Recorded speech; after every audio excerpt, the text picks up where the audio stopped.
Hello दोस्तों, तो आज के इस वीडियो में आपको केमिस्ट्री का कक्षा 11वीं का सेट ए का फुल सॉल्यूशन दोस्तों मैं लेकर आया हूं। आप जल्दी से देख सकते हैं, मैं आपके लिए फुल सॉल्यूशन खुद लिख के लाया हूं। इसलिए दोस्तों इस वीडियो को अंत तक जरूर देखना, और यदि आपने हमारा चैनल सब्सक्राइब नहीं किया तो इसे जरूर सब्सक्राइब करना।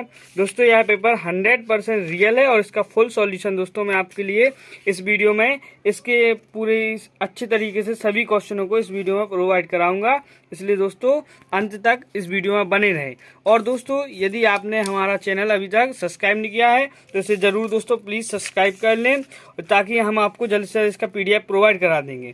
और दोस्तों जो पीडीएफ है उसका हम लोगों ने पासवर्ड डाला है ताकि कोई भी और अन्य यूट्यूबर हमारा पीडीएफ चोरी ना कर सके, इसलिए और इसका पासवर्ड मैं आपको वीडियो के बीच में 2 बार बता दूंगा, इसलिए आप हमारे वीडियो को पूरा वॉच करें। तो चलिए दोस्तों शुरू करते हैं आज के इस वीडियो को। आप देख सकते हैं दोस्तों है कक्षा 11वीं का केमिस्ट्री का 70 मार्क्स का दोस्तों यह पेपर है। और दोस्तों जो आपका 28 तारीख को है तो वही आपका एमपी बोर्ड का यह पेपर है, और ये सेट ए है दोस्तों। इसका सॉल्यूशन मैंने यहाँ लिख दिया है। दोस्तों चलिए दोस्तों बढ़ते हैं पहले क्वेश्चन की ओर।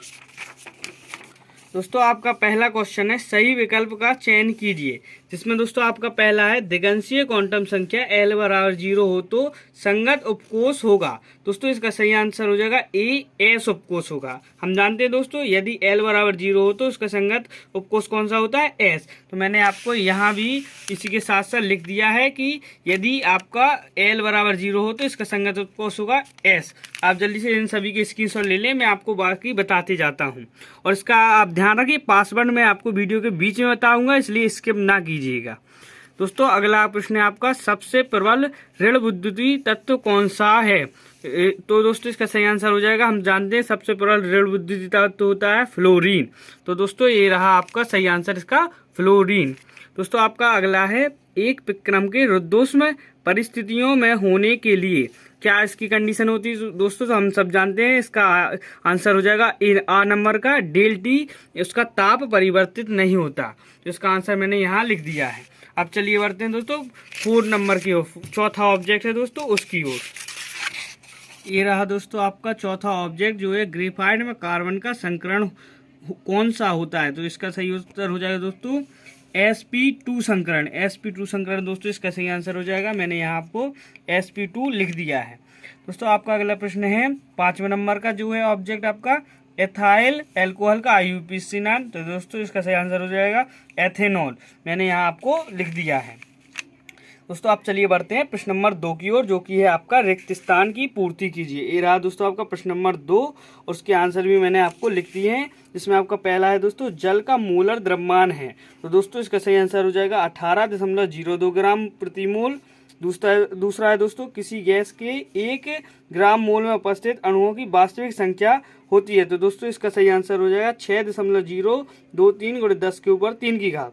ऐसा ही दोस्तों आपका तीसरा है, BF3 खालिस्तान है। तो इसका सही आंसर हो जाएगा दोस्तों लुईस अम्ल है दोस्तों BF3।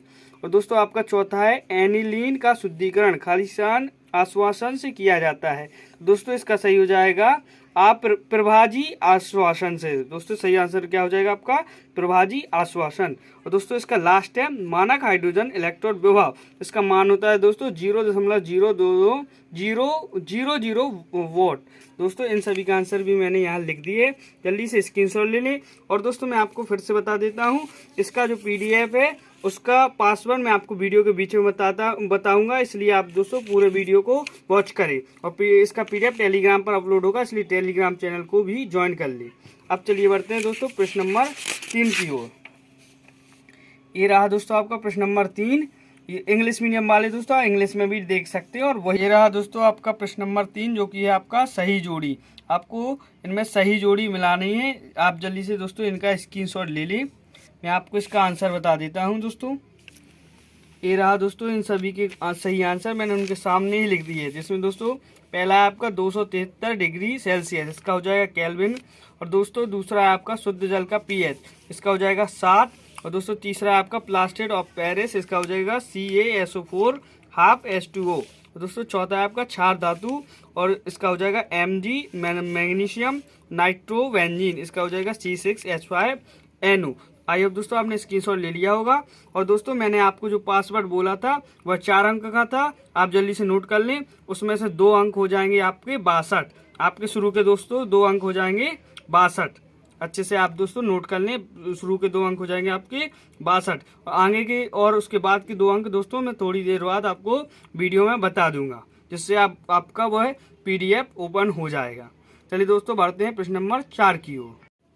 तो दोस्तों ये रहा आपका प्रश्न नंबर 4, जो कि है एक वाक्य में उत्तर दीजिए। आपको यहाँ 5 क्वेश्चन दिए गए हैं। इसमें पहला है दोस्तों आपको मोल किसे कहते हैं, दूसरा है एंट्रोपी किसे कहते हैं, तीसरा है कार्बन डाइऑक्साइड का क्रांतिक ताप कितना होता है, और दोस्तों चौथा है BOD का पूरा नाम लिखिए, और दोस्तों लास्ट है आपका CH3COOH का संरचनात्मक सूत्र है।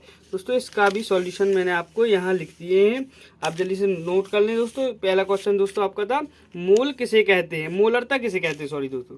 तो इसका सही आंसर हो जाएगा दोस्तों विलयन की 1 लीटर में उपस्थित विलय के मोलों की संख्या, इसको मोलरता कहते हैं। आपका एक ही वाक्य में लिखना है, इसलिए मैंने छोटे छोटे लिखे, ज़्यादा लिखने से आपको दोस्तों एक की जगह 2 नहीं मिलेगी, इसलिए आप अपने हिसाब से ही लिखना। और दोस्तों दूसरा था एंट्रोपी किसे कहते हैं। दोस्तों ऊर्जा का वह भाग जिसे उपयोग में नहीं लाया जा सकता उसे एंट्रोपी कहते हैं। दोस्तों आपका तीसरा था कार्बन डाइऑक्साइड का क्रांतिक ताप, जो कि दोस्तों होता है 31.1 सेंटीमीटर। और दोस्तों यदि आपको किसी अन्य सेट का भी पेपर चाहिए तो आप दोस्तों कमेंट बॉक्स में लिख देना, मैं वहां से आपको अन्य सेट का पेपर जल्दी से जल्द प्रोवाइड करा दूंगा। और दोस्तों आप चौथा क्वेश्चन BOD का फुल फॉर्म, इसे भी अच्छे से नोट कर सकते हैं, जो कि है आपका बायोलॉजिकल ऑक्सीजन डिमांड। और दोस्तों लास्ट में आपको संरचना लिखनी थी, आप उसे भी जल्दी से अच्छे से नोट कर लें और स्क्रीनशॉट ले लें। और दोस्तों मैंने आपको पासवर्ड के शुरू के 2 अक्षर बता दिए हैं, जो कि 62 है, आगे के 2 अक्षर मैं थोड़ी देर बाद आपको बता दूंगा। चलिए दोस्तों बढ़ते हैं प्रश्न नंबर 5 की ओर। दोस्तों ये रहा आपका प्रश्न नंबर 5, जो कि है आपका स्थिर अनुपात का नियम। इसे भी दोस्तों मैंने लिख लिया है, इसका अथवा है वो भी आप कर सकते हैं, बाकी मैंने इसका स्थिर अनुपात का नियम है इसका आंसर लिख दिया है, जो कि दोस्तों इस नियम के अनुसार रासायनिक यौगिकों में उनके अवयवी तत्वों का भारात्मक अनुपात सदैव स्थिर रहता है। ये हो गया दोस्तों आपका प्रश्न नंबर 5, आप इसका भी जल्दी से स्क्रीनशॉट ले लें। अब चलिए दोस्तों बढ़ते हैं प्रश्न नंबर 6 की ओर। दोस्तों आपका प्रश्न नंबर 6 है हाइड्रोजन के 2 समस्थानिकों के नाम एवं संकेत लिखिए। तो दोस्तों मैंने यहाँ आपको हाइड्रोजन के 2 समस्थानिक हैं, उनके नाम और संकेत दोनों लिख दिए हैं। जो है आपके पहला है दोस्तों 1H1 जिसे प्रोटियम, और दूसरा है 1S2, यहाँ 2 लिखा है दोस्तों, जो है ड्यूरेटियम। है दोस्तों दोनों ही हाइड्रोजन के समस्थानिक है। जल्दी से दोस्तों स्क्रीनशॉट ले लें आप। यदि आपको PDF चाहिए तो मैंने पासवर्ड आपको 62 बताया था शुरू के 2 अंक, अब दोस्तों उसके आगे के 2 अंक है 61। आप यदि उसमें 62-61 यदि आप पासवर्ड लिखेंगे तो आपका PDF खुल जाएगा और आप वहां से PDF डाउनलोड कर सकते हैं। जिस और टेलीग्राम में लिंक है जहां से आप टेलीग्राम ग्रुप ज्वाइन कर ले, वहां मैं आपको PDF प्रोवाइड करा दूंगा और उसका पासवर्ड होगा दोस्तों 6261। चलिए दोस्तों बढ़ते हैं प्रश्न नंबर 7 की ओर। दोस्तों आपका प्रश्न नंबर 7 है ओजोन परत का क्षय करने वाले 2 प्रदूषकों के नाम। दोस्तों मैंने इसका भी आंसर आपके लिए नीचे लिख दिया है, जो कि है दोस्तों ओजोन परत का क्षय करने वाले 2 प्रदूषक। एक हो जाएगा दोस्तों आपका कार्बन मोनोऑक्साइड CO, और दोस्तों दूसरा हो जाएगा carbon dioxide CO2। I hope दोस्तों आपने स्क्रीनशॉट ले लिया होगा। अब चलिए बढ़ते हैं दोस्तों प्रश्न नंबर 8 की ओर। तो दोस्तों ये रहा आपका प्रश्न नंबर 8, जो कि है आबंध कोटि को परिभाषित करें और O2 अणु की आबंध कोटि का परिकलन कीजिए। दोस्तों ये रहा आपका आबंध कोटि वाला आंसर, जो कि आपका प्रश्न नंबर 8 है। जल्दी से आप दोस्तों स्क्रीनशॉट ले लें, मैंने लिख दिया है यहाँ सहसंयोजी आबंध की लुईस व्याख्या के अनुसार किसी अणु में 2 परमाणुओं के मध्य आबंधों की संख्या को आबंध कोटि कहते हैं। आप जल्दी से स्क्रीनशॉट ले लें। PDF के लिए दोस्तों मैंने पासवर्ड बता रखा है 6261। यदि आप 6261 लिखेंगे तो आपको PDF खुल जाएगी आपकी दोस्तों। और ये रहा आपका प्रश्न नंबर 9, जिसमें मैंने आपको अथवा वाला किया। आप ध्यान रखना श्यानता किसे कहते हैं, इस पर ताप का क्या प्रभाव पड़ता है। दोस्तों आप देख सकते हैं ये 2-2 मार्क्स के प्रश्न मैंने अभी बताए हैं आपको, इसके बाद मैं आपको 3-3 मार्क्स के प्रश्न बताऊंगा। तो दोस्तों ये रहा आपका श्यानता का उत्तर। श्यानता, जब कोई द्रव गति करता है तो उसकी किन्हीं दो परतों के मध्य लगने वाला घर्षण बल आपका श्यानता कहलाती है, और इसका ताप बढ़ाने पर श्यानता भी घट जाती है। श्यानता घटती है दोस्तों, ध्यान रखना आप, श्यानता ताप बढ़ाने पर घटती है। ये हो गया दोस्तों आपका प्रश्न नंबर 9 का आंसर। अब चलिए बढ़ते हैं दोस्तों प्रश्न नंबर 10 की ओर, जिसमें आपको निम्न के दो उपयोग लिखने हैं। आपके क्वेश्चन दिए हैं दोस्तों कैल्शियम हाइड्रोक्साइड और प्लास्टर ऑफ पेरिस। मैंने इनके भी दो उपयोग लिख दिए हैं दोस्तों। यह है कैल्शियम हाइड्रोक्साइड के दो उपयोग, आप अच्छे से नोट कर लें। इसमें पहला है दोस्तों शीतल पेय के लिए, और दूसरा है दोस्तों खाद्य पदार्थों के लिए। प्लास्टर ऑफ पेरिस दोस्तों इसका मिट्टी के बर्तनों के लिए और चिकित्सा के लिए दोस्तों, जब चिकित्सा के लिए भी दोस्तों इसका उपयोग होता है। और दोस्तों आपका तीसरा है उसमें कैल्शियम कार्बोनेट, इसका उपयोग होता है दोस्तों एंटासिड के रूप में और खाद्य पदार्थों के रूप में। हो गया दोस्तों आपका प्रश्न नंबर 10। अब चलिए दोस्तों बढ़ते हैं प्रश्न नंबर 11 की ओर, जो कि दोस्तों आपका है कक्ष और कक्षक में अंतर। दोस्तों ये है कक्ष और कक्षक में अंतर, इसका भी जल्दी से मैं आपको सॉल्यूशन दिखा देता हूँ। ये रहा दोस्तों आपका कक्ष और कक्षक में अंतर। आप जल्दी से इसका स्क्रीनशॉट ले लें।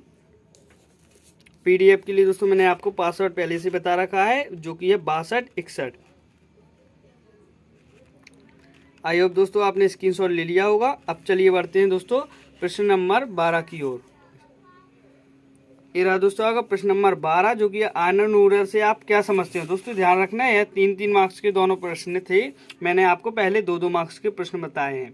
दोस्तों आपका है ये आयनन ऊर्जा को परिभाषित कीजिए। तो दोस्तों मैंने आपको यहाँ इसका आंसर आपको प्रोवाइड करा दिया है कि ये है कि 1 मोल विलगित गैसीय परमाणु के अंतिम कक्षक से 1 मोल इलेक्ट्रॉनों को अलग करने की न्यूनतम आवश्यक ऊर्जा को उस तत्व की आयनन एंथैल्पी या आयनन विभव कहते हैं, जो कि आयनन ऊर्जा सदैव धनात्मक होती है। दोस्तों मैंने ये आपको पूरी परिभाषा बता दी है, आप स्क्रीनशॉट ले लें। पीडीएफ डाउनलोड करने के लिए दोस्तों टेलीग्राम पर जुड़ जाएं। पासवर्ड मैंने आपको वीडियो में बता दिया है, जो कि है 6261। चलिए दोस्तों बढ़ते हैं प्रश्न नंबर 13 की ओर। दोस्तों ये है आपका प्रश्न नंबर 13, ऊष्मागति का प्रथम नियम लिखिए।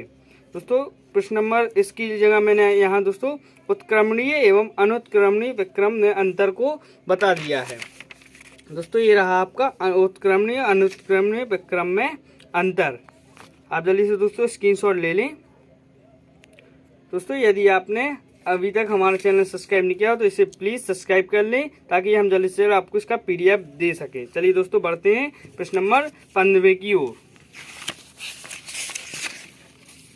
दोस्तों ये रहा आपका प्रश्न नंबर 15, जो कि है प्रेक्षणिक प्रभाव किसे कहते हैं, इसके प्रकारों को उदाहरण देकर समझाइए।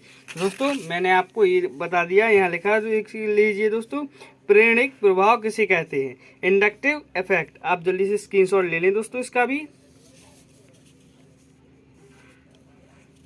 चलिए दोस्तों बढ़ते हैं अपनी अगले क्वेश्चन की, जो कि है आपका प्रश्न नंबर 16, मानक इलेक्ट्रोड विभव से क्या तात्पर्य है, और दूसरा इसका दोस्तों विद्युत रासायनिक श्रेणी के किसे कहते हैं, इसकी 2 विशेषता बताइए। इसका भी आंसर दोस्तों मैंने आपको ये बता दिया है। आप देख सकते हैं यहाँ लिखा है मानक हाइड्रोजन इलेक्ट्रोड या मानक अपचयन विभव, और दोस्तों दूसरा है आपका विद्युत रासायनिक श्रेणी। आप यहीं से इसको नोट कर सकते हैं, आपको इसमें फुल में से फुल मार्क्स दिए जाएंगे।